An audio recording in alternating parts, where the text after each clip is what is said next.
ఈ పాఠప్రతుల్లో పరలోకమే నా స్వాస్యము మొదటి 2 వచనాలు చివరి వచనం పాడదాం.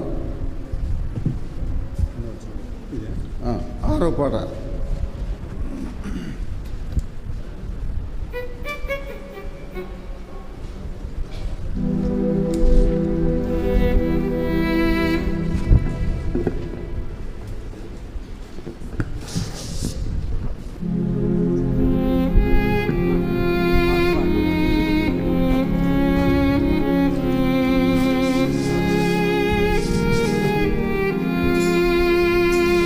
పరలోకమే నా స్వాస్యము ఎప్పుడు గాదునో, పరలోకమే నా స్వాస్యము ఎప్పుడు గాదునో, నా ప్రియ యేసుని నేనెప్పుడు గాదునో, నా ప్రియ యేసు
ప్రభువే దీపమయ్యుండున్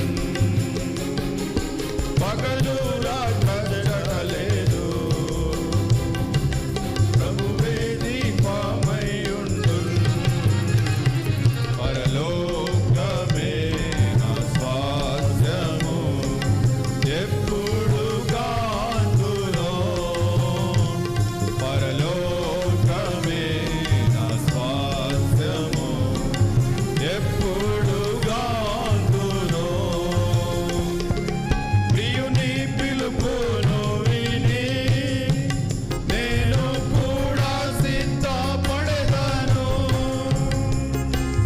ప్రియుని పిలుపును విని నేను కూడా సిద్ధపడెదను దినములు సమీపించగా వాంఛయు అధికంబాయే దినములు సమీపించగా వాంఛయు అధికంబాయే పరలోకమే నా స్వాస్థ్యము ఎప్పుడు గాంతునో పరలోకమే నా స్వాస్థ్యము ఎప్పుడు గాంతునో నా ప్రియ యేసుని నేనెప్పుడు గాంతునో నా ప్రియ యేసుని నేనెప్పుడు గాంతునో పరలోకమే నా స్వాస్థ్యము ఎప్పుడు గాంతునో పరలోకమే నా స్వాస్థ్యము ఎప్పుడు గాంతునో.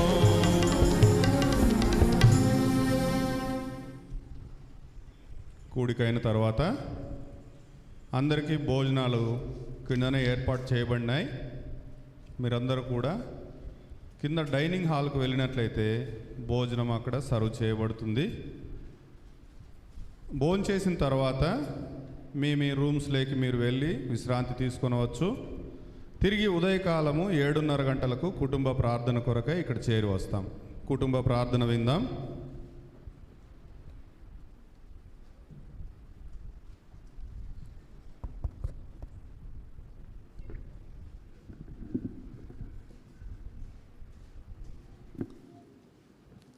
హెబ్రీలకు రాసిన పత్రిక 11వ అధ్యాయము 13వ వచనాన్ని మరొకసారి మనము అందరం కలిసి చదువుకుందాం.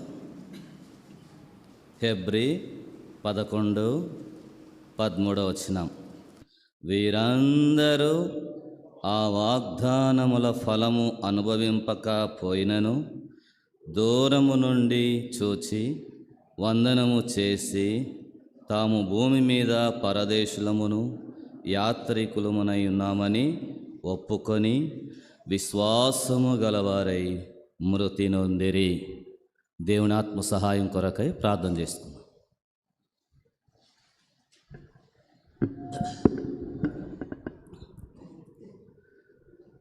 నీ స్వరము వినిపించు ప్రభువా, నీ దాసుడాలకించు. నీ స్వరము వినిపించు ప్రభువా, నీ దాసుడాలకించు. నీ వాక్యమును నేర్పించు, దాని యందు నడచునట్లు నీతో. నీ వాక్యమును నేర్పించు, దాని యందు నడచునట్లు నీతో. నీ స్వరము వినిపించు ప్రభువా, నీ దాసుడాలకించు.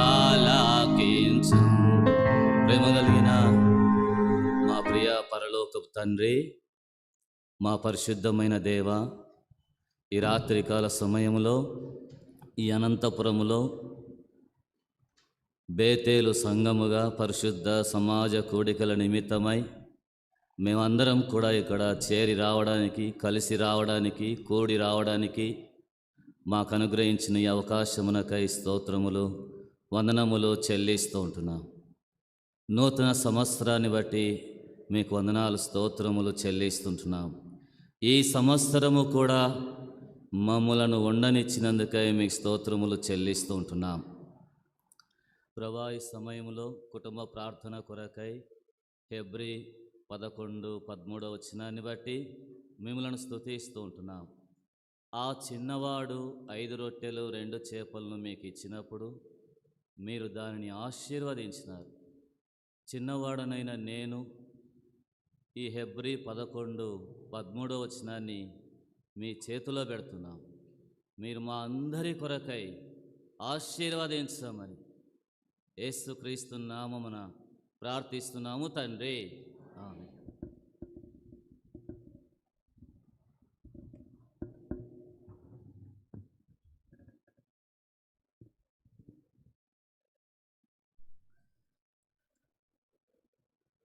పోయిన సంవత్సరమున ఇదే జనవరి మాసంలో చెన్నైలో ఇలాగే మీటింగ్స్, పరిశుద్ధ సమాజ కూడికలు జరుగుతూ వచ్చినాయి. అప్పుడు మేము ఆంధ్ర నుంచి, పీలేరు ప్రాంతం నుంచి సంఘముగా కొంతమంది ఆ చెన్నై ప్రాంతానికి జోషమ్మకు వెళ్ళాం.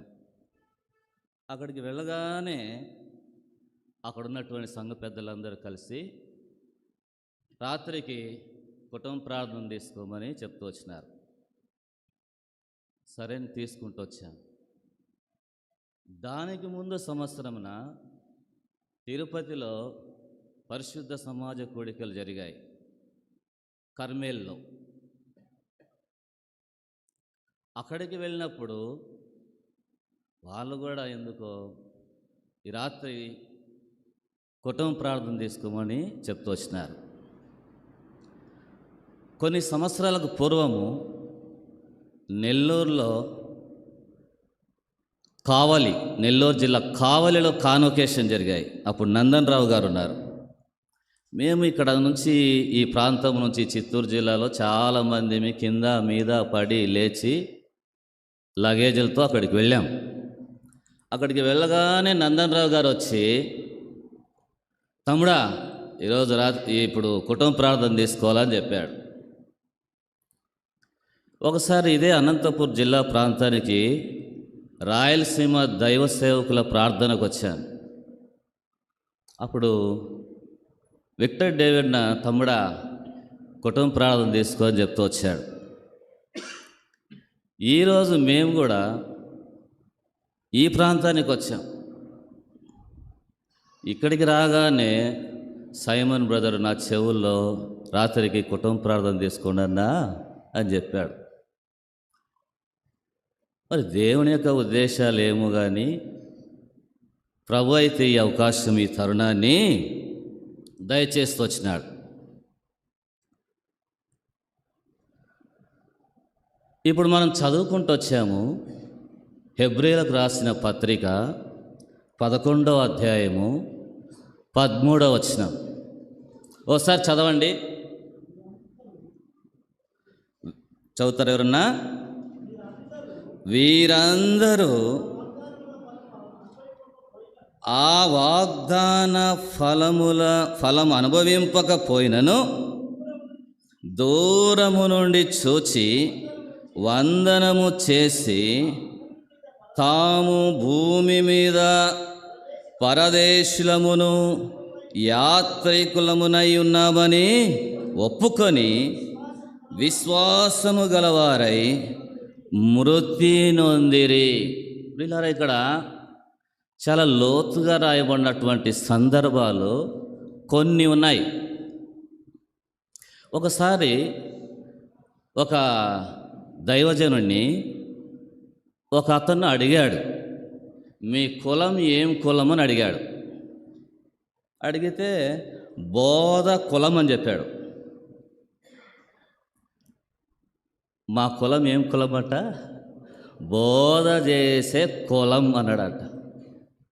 ఆయన ఇంకా ఏందో అడిగాడంట. అప్పుడు మళ్ళా ఏం చెప్పాడంటే యాజ కులం అన్నాడంట.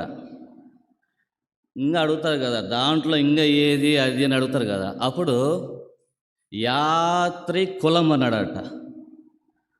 ఇంకా అడుగుతా ఉంటే పరదేశులం అన్నాడట. ప్రియులారా, మేము పీలేరు నుంచి ట్రైన్లో వస్తూ ఉంటే పీలేరు నుంచి కలికిరి వరకు ప్రశాంతంగా వచ్చాం, నెమ్మదిగా వచ్చాం, సంతోషంగా వస్తూ ఉంటే కలికిరి అనేటువంటి ఒక ఊరు వచ్చింది. ఆ ఊరిలో చాలామంది స్త్రీలు, పురుషులు, ధనవంతులు, పేదవాళ్ళు, మధ్యతరగతికి సంబంధించినటువంటి వీళ్ళందరూ గందరగోళంగా ట్రైన్ ఎక్కుతూ ఉన్నారు, కలవరంగా ఉన్నారు, పరిగెత్తుతూ ఉన్నారు. ఆ పెట్టె ఎక్కుతున్నారు, ఈ పెట్టె ఎక్కుతున్నారు, సీటు దొరికిందా అంటున్నారు. చాలామంది ఎక్కారు, వందల సంఖ్యలో ఎక్కారు. ఆ తర్వాత నేను కూర్చున్నటువంటి స్థలములో వాళ్ళందరూ మాట్లాడుకుంటా ఉంటే వీళ్ళకి చిన్నగా సువార్త ఏమైనా చెప్పాలన్నటువంటి ఉద్దేశంతో, మీరందరూ ఏంటండి చాలామంది కలిసి ఉన్నారు, ఎక్కడికి వెళ్ళి వస్తున్నారంటే, వాళ్ళు ఏమన్నారంటే మెడిటేషన్కి వచ్చామని అన్నారు. ఈ భాష వాడేది ఎవరు? ఏమండి, ఈ కాన్వకేషన్లలో మనం మౌన ధ్యాన సమయాన్ని కలిగి ఉందాము, ఉదయకాలమున రాత్రి కాలమున అన్నటువంటిది మనం వాడతాం. నేను ఈరోజు హిందూస్లో నుంచి విన్నాను, మీరు కూడా వినింటారనుకోండి. సరే, మీరు ఎక్కడి నుంచి వచ్చారంటే వాళ్ళందరూ అనంతపురం జిల్లా వాళ్ళే. ఒకరు కుటాగొళ్ళ అంటుంటే, ఒకరు ఉరవకొండ అంటుంటే, ఒకరు హిందూపురం అంటుంటే, ఒకరు పుట్టపర్తి అంటుంటే, ఒకరు అనంతపురం అంటుంటే, కొంతమంది కదిరి అంటుంటే, కొంతమంది ముదిగుబ్బ అంటుంటే. సరేనండి, ఇప్పుడు మీరేం చేశారు ఇక్కడికి వచ్చి? ఇంత దూరం వచ్చారు కదనంటే మౌనంగా ఉన్నారట. అంతే. ఆడికి వచ్చి ఏం చేశారు? మౌన ధ్యాన సమయాన్ని వారు కలిగి ఉన్నారంట. వాళ్ళకు ఉపదేశములే, వాళ్ళకు వాక్యము లేదు, వారికి ప్రార్థన లేదు, వారికి ఇంకేదన్నా ఏవి కానీ లేవు. కానీ వాళ్ళు వచ్చారంట, వాళ్ళు అక్కడ కూర్చున్నారంట, గంటల తరబడి కదలకుండా మెదలకుండా వాళ్ళు నాకు సువార్త చెప్తా ఉన్నారు. నేను వాళ్ళకు సువార్త చెప్పాలనుకుంటా ఉంటే, మీరు కూడా ఇట్ట కలిగి ఉండండి, మీరు ఇట్ట ఉండండి, ఇట్ట కూర్చోండి అని ట్రైన్లో ఆమె బాస్పెట్లు వేసుకొని కూర్చొని ఇట్టు ఉండాలి అట్టు ఉండాలి అన్ని యాక్షన్ చేసి చెప్తా ఉన్నారు మాకు. ఏమండి, జీవము గల దేవుణ్ణి సేవిస్తున్నటువంటి మనము కలిగి ఉండాల్సింది ఎవరు కలిగి ఉంటున్నారు?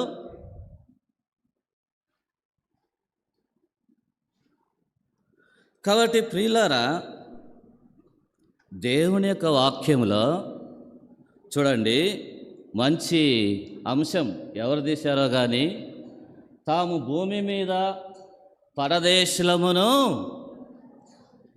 మనం ఎవరంట? ఎవరన్నా మిమ్మల్ని అడిగితే చెప్పినరా ఇప్పుడన్నా మేము పరదేశులమని అన్నారు? మీరు వీరుణ్ణి, శూరుణ్ణి, నేనంటే ఏందనుకున్నావు? ఇట్లాంటి చెప్తాం ఎక్కువగా, చదువుల గురించో ఉద్యోగాల గురించో. ఏ రోజైనా ఎప్పుడైనా నేను పరదేశిని, నేను యాత్రికుడను చెప్పారండి? బైబిల్ ఏమంటా ఉంది? నువ్వు పరదేశివి, మనము యాత్రికులం. ఏమండి, మన పితరులు చెప్పారు, మేము పరదేశులము, మేము యాత్రికులం, మేము విశ్వాసులం. ప్రియులారా చూడండి, ఇక్కడ మేము, తాము భూమి మీద పరదేశులమును యాత్రికులమునై ఉన్నామని ఒప్పుకుంటున్నారు వాళ్ళు. మేము ఎవరమునంటే యాత్రికులం, పరదేశులమని ఒప్పుకుంటున్నారు. కప్పుకోవడంలే, దాచిపెట్టుకోవడంలే. తర్వాత వాళ్ళు చనిపోయారు. వాళ్ళు ఎలా చనిపోయారంట చూడండి, చదవండి. విశ్వాసము గలవారై మృతి నొందిరి. వారు చనిపోయేటప్పుడు కూడా వాళ్ళలో ఏముందయ్యా అనంటే, ఏముందట? విశ్వాసం ఉందట. ఒకసారి కడప జిల్లాలో బద్వేల్ దగ్గర రాచాయపేట అనేటువంటి స్థలం ఒకటి ఉన్నింది. అది పూరి గుడిసె. అక్కడ రాయలసీమ దైవ సేవకుల మీటింగ్స్ ఏర్పాటు చేసినారు. దానికి చెన్నై నుంచి ఎడ్డి విలియమ్స్ గారు వచ్చారు. నేను ముందు రోజే అక్కడికి చేరుకున్నాను. అది చూడబోతే పాక సైడ్ అంతా కంపల్లాగా ఏందో వేసినారు, పేడ జల్లి అలికినారు, కిందంతా పైనంతా కీతులు అట్ట అన్నీ ఉన్నాయి. ఇప్పుడు రాయలసీమ సేవకులందరూ ఏడగొచ్చుకోవాలా? అడగొచ్చు.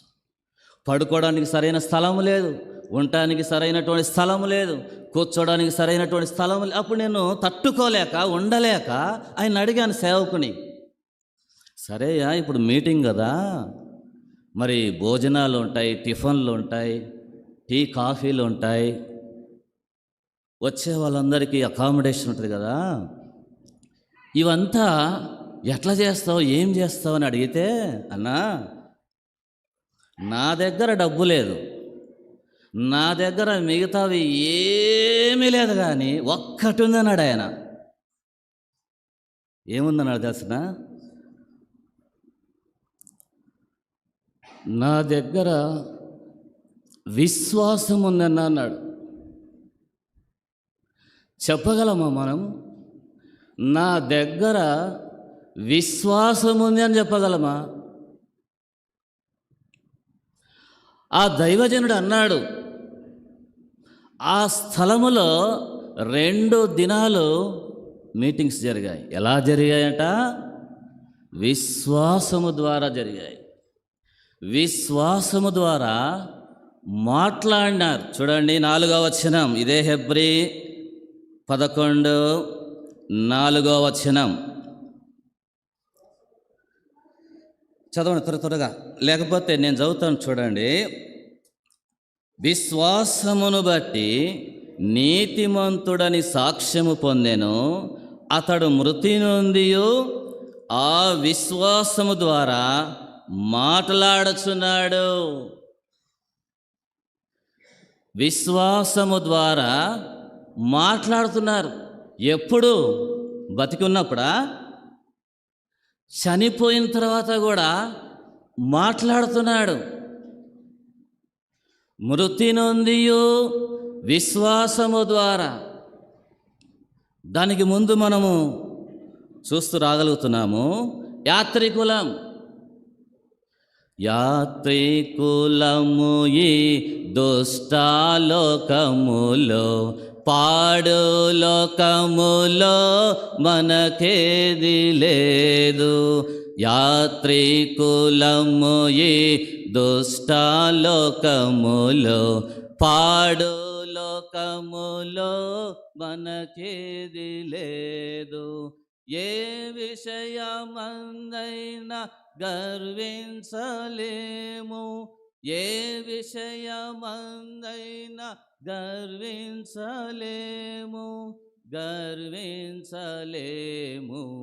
జాగ్రత్తగానే నడుచుకునేదాము,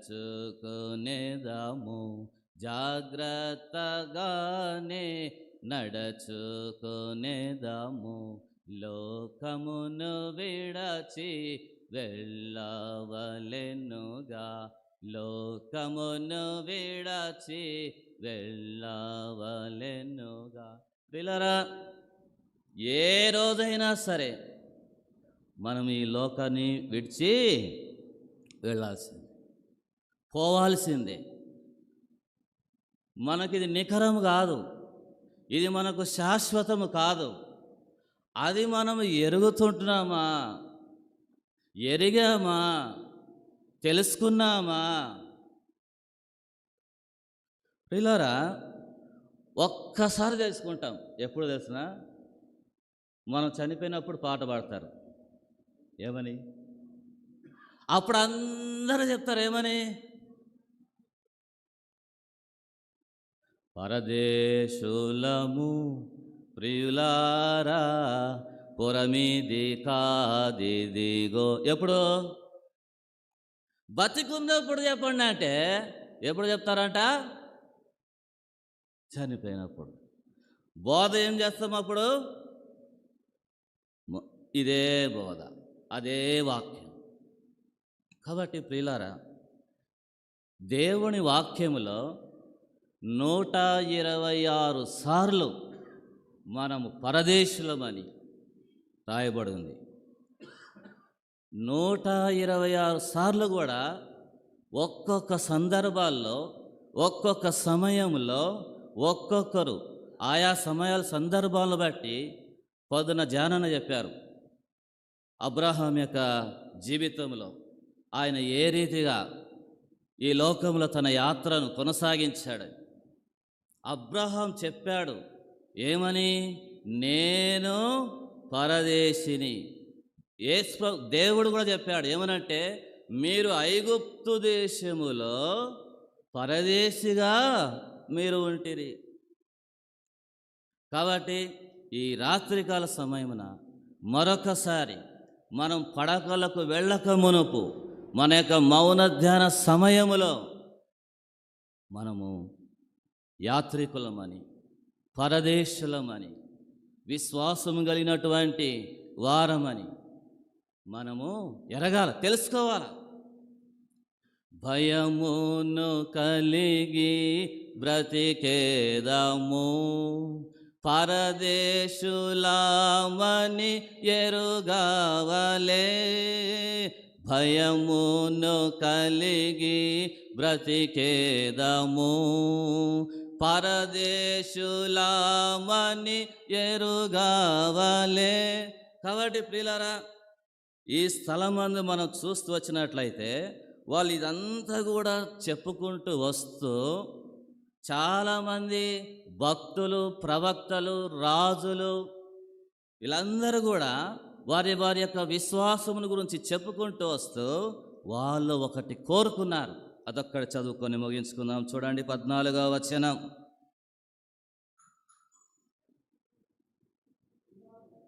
ఇలాగూ చెప్పువారు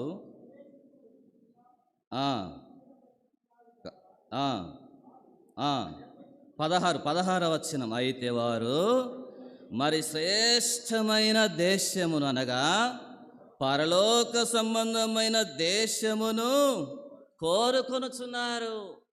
వారంట శ్రేష్టమైనటువంటి దేశాన్ని కోరుకుంటున్నారు. పరలోక సంబంధమైనటువంటి దానిని వాళ్ళు కోరుకుంటున్నారంట. ఈ రాత్రికాల సమయంలో మీరు కూడా కోరుకొనండి ఆ పరలోక సంబంధమైనటువంటి వాటిని, ఆ పరలోకమును. నువ్వు చెప్పగలవా, ఒక దినమున ఈ లోకాన్ని విడిచిపెడితే నేను పరలోకములో ఉంటాను అని? నేను చెప్పగలను. చెప్పుచున్న నేను కూడా సాయిబుల కుటుంబంలో పుట్టినాను. ముస్లిమ్స్ మేము. నా పేరు ఖాజా షరీఫ్. ముస్లిమ్స్ అంటే మీకు తెలుసు, సంతానం ఎంతమంది ఉంటారు? మా తల్లిదండ్రులకు 16 మంది సంతానం. అమ్మ నాయనను కలిపితే 1.5 డజను మంది ఇంట్లో. అరటి పండ్లు కాదు, మనుషులం. కాబట్టి ప్రియులారా, ఒక దినం నేను కోరుకున్నాను, నేను ఈ లోకాన్ని విడిచిపెడితే ఆ మోక్షం కావాలి, ఆ పరలోకము కావాలి, ఆ పరలోక సంబంధమైనది కావాలని. ఈ రాత్రి మీరు కూడా అటువంటి కోరిక లేనివారుగా ఉంటే కోరుకోండి. మన పితరులు కోరుకున్నారు పరలోకాన్ని, శ్రేష్టమైన దేశాన్ని కోరుకున్నారు. దేవుడు తన మాటలను దీవించి ఆస్వాదించునుగా.